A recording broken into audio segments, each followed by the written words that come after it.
उद्धव ठाकरे को डरने की जरूरत नहीं है, ये शरद पवार कह रहे हैं। लोंढे साहब, शरद पवार कह रहे हैं डरने की जरूरत नहीं है उद्धव ठाकरे को। यानी शरद पवार कांग्रेस जो उनकी महाराष्ट्र विकास अघाड़ी थी, उनके नेता तटस्थ खड़े हैं उनके साथ, और शरद पवार का कद हर कोई जानता है महाराष्ट्र में।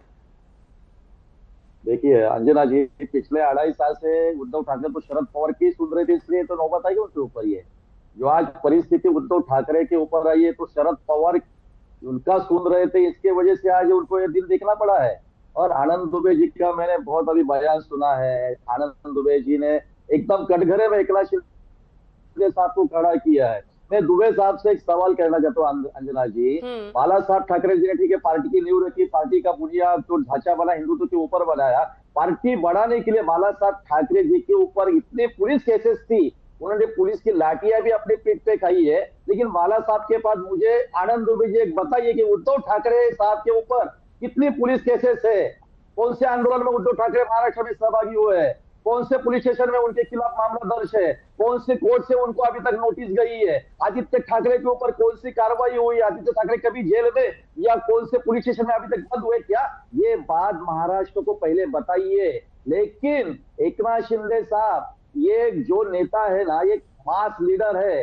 100 के ज्यादा ऊपर केसेस उनके ऊपर है। जो 40 विधायक उनके साथ गए हैं, उनके ऊपर भी केसेस है। वो केसेस कौन से है? सांसद के ऊपर, विधायक के ऊपर। जनता के न्याय हक के लिए ये लोग मैदान में उतरे थे, ये केसेस उनके ऊपर है। लेकिन मातोश्री में बैठ के उद्धव ठाकरे जी के ऊपर एक केस नहीं है, आदित्य ठाकरे के ऊपर एक केस नहीं है, तो ये वारिसदार कैसे हो सकते हैं? ये मुझे पहले दुबे साहब, ये आप पूरे महाराष्ट्र को और देश को पहले बताना जरूरी है। ठीक है, मैं जवाब उनसे लूंगी। ये तस्वीरें जरा फुल स्क्रीन दिखाइए, जो अभी आप दिखा रहे थे, ये तस्वीरें दिखाइए जरा। उसके बाद संजय मैं आपके पास आ रही हूँ। ये देखिए, एकनाथ शिंदे गुट में जो जश्न मन रहा है उसकी तस्वीरें देख रहे हैं आप। जल्दी से संजय आपके पास आते हुए, अब आगे क्या होगा? सुप्रीम कोर्ट पर भगवान की तरह हमें भरोसा है। जस्टिस रमन्ना जब तक थे तब तक मामला ठीक चल रहा था, फिर कुछ खेल हो गया, कह रहे हैं मिस्टर दुबे। चुनाव आयोग पर सीधा प्रश्न।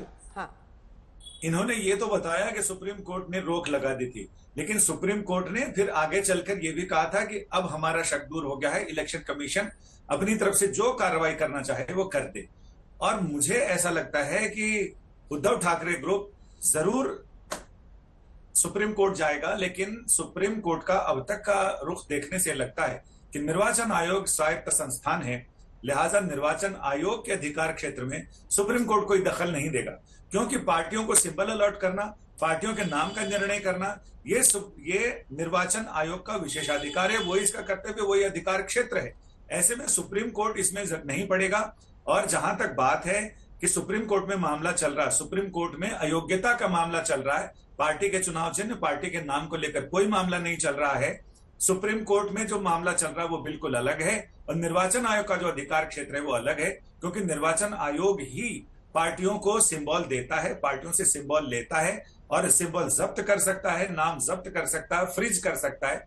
ये सारे अधिकार क्षेत्र निर्वाचन आयोग के हैं। सुप्रीम कोर्ट के पास ऐसा कोई अधिकार नहीं है। लेकिन सुप्रीम कोर्ट में अगर ये जाते भी हैं तो मुझे नहीं लगता कि सुप्रीम कोर्ट निर्वाचन आयोग की स्वायत्तता का सम्मान करते हुए और उसकी गरिमा का ध्यान रखते हुए इसमें कोई दखल देगा।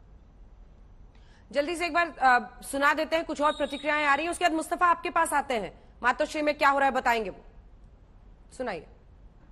इलेक्शन कमिशन का निकाल आहे त्याच संदर्भात असं काय, एकदा त्यांचा निकाल लागल्यावर त्याच्यात चर्चा काही करता येत नाही, तो ॲक्सेप्ट करायचं, नवीन चिन्ह घ्यायचं, त्याचा काय फार परिणाम होत नसतो।